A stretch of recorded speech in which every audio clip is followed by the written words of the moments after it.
Chapter kali ini berjudul Pulau Takdir. Di awal pembukaan cerita, kita diperlihatkan Pulau Bajak Laut 39 tahun yang lalu. Sepertinya Pulau Bajak Laut sedang heboh. Terdengar ada seseorang sedang mencari sesuatu. Ternyata Pulau Bajak Laut sedang kehilangan bidadarinya, yaitu Saki. Di sini kita diperlihatkan Don Marlon dan kru yang memiliki jadwal untuk menjaga Saki telah terbunuh. Para bajak laut yang menyaksikan kematian Don Marlon pun terkejut. Mereka mengatakan bahwa sekelas Don Marlon pun gagal melindunginya. Semua penduduk Pulau Bajak Laut penasaran, kira-kira siapa yang melakukannya. Berita kematian Don Marlon sampai ke Rox, dan Rox pun terkejut mendengar berita itu.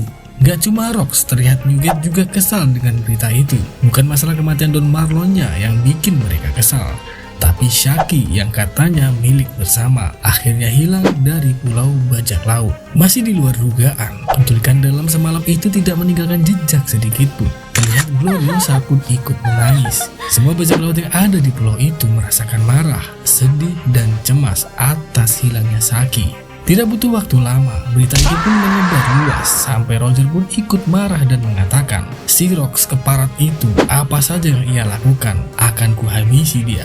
Nampak Roger begitu marah dengan Rox atas hilangnya Saki. Bahkan Rayleigh juga sangat terkejut dengan berita itu. Dan akhirnya berita itu menyebar ke seluruh lautan. Kabarnya hal tersebut sampai menghentikan aktivitas ekonomi dunia selama beberapa minggu. Bagaimana menurut kalian? Siapa dalang sebenarnya di balik hilangnya Saki? Tulis pendapat kalian di kolom komentar.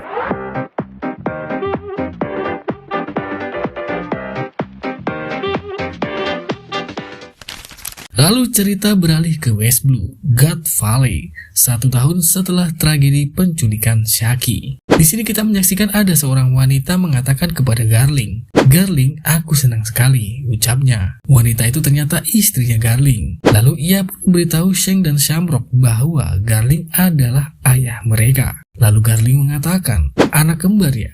Sangat menggemaskan." Ibu dari anak kembar itu pun mengatakan, "Benar, mereka ini adalah anak-anakmu. Mulai sekarang kau akan tinggal di pulau ini bersamaku kan?" Lalu Garling pun menjawab perkataannya, "Kalaupun aku harus tinggal, tapi bukan di pulau ini, karena pulau ini akan segera menghilang."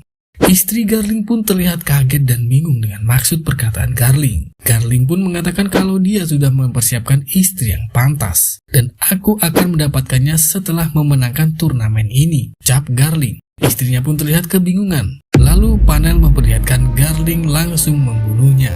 Ya, Garling langsung membunuh istrinya, ibu dari Shanks dan Shamrock. Kalian curiga gak sih? Yang dimaksud Garling sudah mempersiapkan istri yang pantas buatnya. Ada hubungannya dengan hilangnya Saki? Coba tulis pendapat kalian di kolom komentar.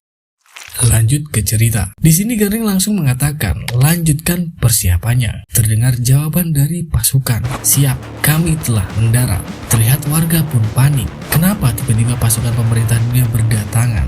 Mereka pun berbondong-bondong menyuruh keluarga mereka untuk masuk ke dalam rumahnya masing-masing. Para pasukan pemerintah dunia sepertinya tidak berniat untuk melukai penduduk.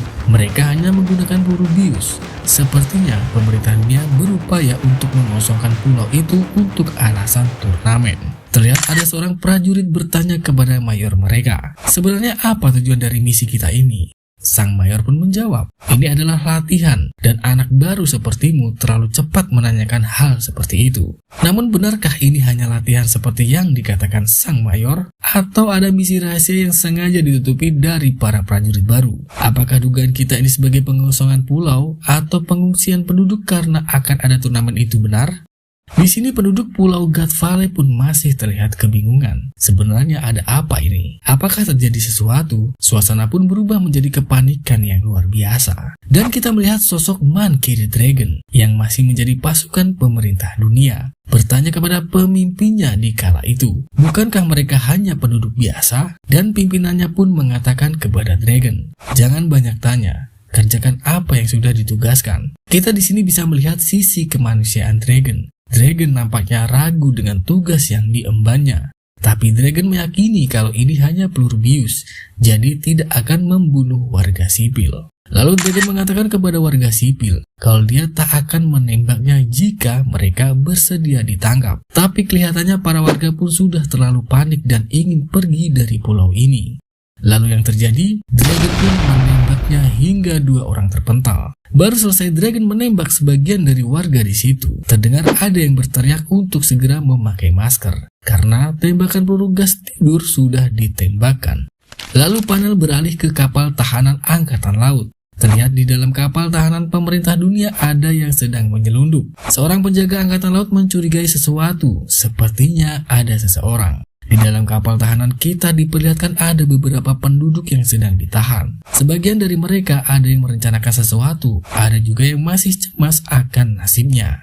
Lalu panel beralih ke Departemen Intelijen Cyberpol. Sepertinya Morgan sedang menyampaikan informasi. Morgan yang kini berada di Departemen Intelijen Cyberpol berhasil mengetahui sesuatu yang mencurigakan. Ia menuntut uang tutup mulut agar informasi itu tidak tersebar. Namun, anggota departemen justru meremehkannya, menganggap cerita Morgan kekanak-kanakan. Kecurigaan pun muncul, bagaimana bisa Morgan tahu hal ini? Morgan lantas mengancam, jika diabaikan, berita ini akan ia sebarkan ke Pulau Bajak Laut. Lalu panel berganti ke Pulau Bajak Laut. Rupanya di Pulau Bajak Laut mendapat kabar bahwa Shaki masih hidup. Dan seseorang mengatakan dia sekarang berada di God Valley. Nampak Roger sedang membicarakan berita tentang Shaki. Kalau Shaki sekarang diculik oleh anggota pemerintah dunia dan berniat dijadikan hadiah dalam permainan Celestial Dragon. Terlihat Lin mengatakan kepada Kaido bahwa dalam turnamen itu juga ada hadiah berupa buah iblis. Dan Rox pun langsung mengatakan kepada krunya, yang tak punya nyali mending tinggal di pulau saja. Ayo kita berangkat ke God Valley. Lalu cerita beralih memperlihatkan kapal Oro Jackson milik Roger. Sepertinya kapal Roger berada sedikit jauh dari God Valley. Tapi Gaban mengatakan kalau kita ke sana waktunya masih cukup. Akhirnya para kru Roger pun sepakat untuk pergi ke God Valley. Gak cuma itu, Garp pun juga ikut ke God Valley karena dia tahu kalau Roger juga hadir ke acara turnamen God Valley. Garp pun semangat untuk mengikuti turnamen itu. Lanjut cerita menampilkan kapal Rox bertemu dengan kapal Harald. Sepertinya mereka sempat mengobrol. Harald pun mengatakan kepada Rox bahwa dia disuruh untuk menghentikan kelompok bajak laut yang disesatkan oleh seorang wanita. Harald juga mengatakan kalau kapal angkatan laut sedang mengintai tempat ini. Rox pun menjawab perkataan Harald bahwa Harald akan terus menghalalkan segala cara demi Elbaf. Tak lama Rox ingin mengatakan sesuatu kepada Harald. Lalu Harald pun menuangkan secangkir arak kepada Rox. Rox mengatakan kalau ini hanya akan diberitahukan kepada Harald. Bahkan krunya Rox pun belum tahu tentang rahasia ini. Lalu Rox mengatakan kalau dirinya memiliki nama lain, yaitu Devi D. Sebet. Rox juga mengatakan kalau pemerintah dunia sepertinya ingin menghapus klan ini.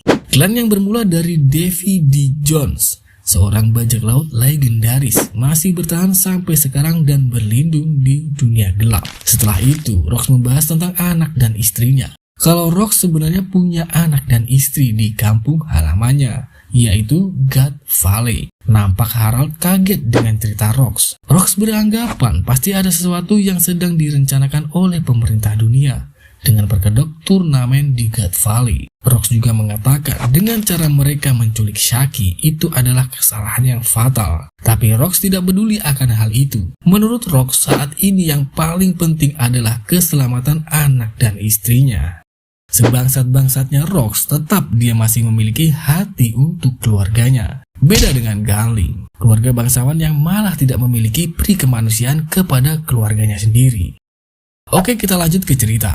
Rox melanjutkan perkataannya. Rox merasa bahwa takdir sepertinya sedang tidak berpihak kepadanya. Maka dari itu, Rox meminta bantuan kepada Harald. Tapi sayangnya, Harald pun menolak. Dengan muka yang sedih, Harald mengatakan, "Aku menolak dan akan menenggelamkan kalian di sini." Rox pun mengatakan, "Begitu rupanya, baiklah kalau itu maumu." Lalu Harald mengatakan kepada kru kapalnya untuk diam dan tidak mengubah posisi. Tak lama, terlihat kapal Harald terbakar dan Rox beserta krunya pergi meninggalkan kapal Harald. Lalu panel menceritakan sisi buruk Celestial Dragon, bahwa setiap 3 tahun sekali, bangsa Celestial Dragon akan memilih pulau yang tidak beraliansi dengan pemerintah dunia, namun kaya akan sumber daya, untuk mengadakan perburuan manusia, sebuah permainan di mana penduduk di situ akan dibantai. Lanjut cerita memperlihatkan suasana yang sangat meriah. Di sini kita diperlihatkan Saki sedang di atas panggung, terlihat sangat cantik dan mempesona. Di sini kita diberitahukan bahwa hadiah utama dari turnamen God Valley adalah wanita tercantik di dunia, yaitu Shakuyaku. Terlihat semua orang melihatnya terpesona oleh kecantikannya. Tapi kasihan sekali, wajah Shaki terlihat datar. Sudah jelas kalau ini membuatnya marah dan tertekan. Mungkinkah ada sesuatu yang membuat Shaki mau dijadikan hadiah utama dalam turnamen God Valley? Ataukah Saki sudah diancam akan dibunuh atau lebih dari itu? Lanjut cerita kini menampilkan Dragon yang masih menjadi prajurit angkatan laut.